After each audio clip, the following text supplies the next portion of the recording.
हे बघा आमचा ग्रीन पॅरट बेबी बघा घाबरते, कसा घाबरतोय बघा, खूप सुंदर आहे हा. कुठं जायचंय काय माहिती नाही, कुठं निघाले काय माहिती, कुठं जायचंय, ये बाहेर येते काय, बाहेर यायचंय, नाही यायचं वाटतं. याचं नाव ना आपण लीचा ठेवूया, लीचा, लीचा.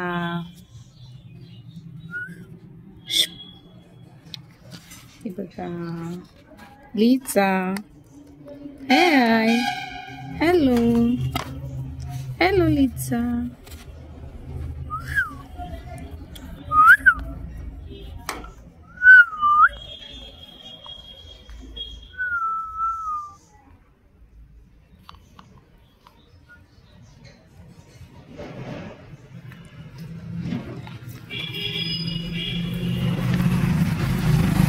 लीचा घाबरलेली आहे, कुठं पळते काय माहिती नाही.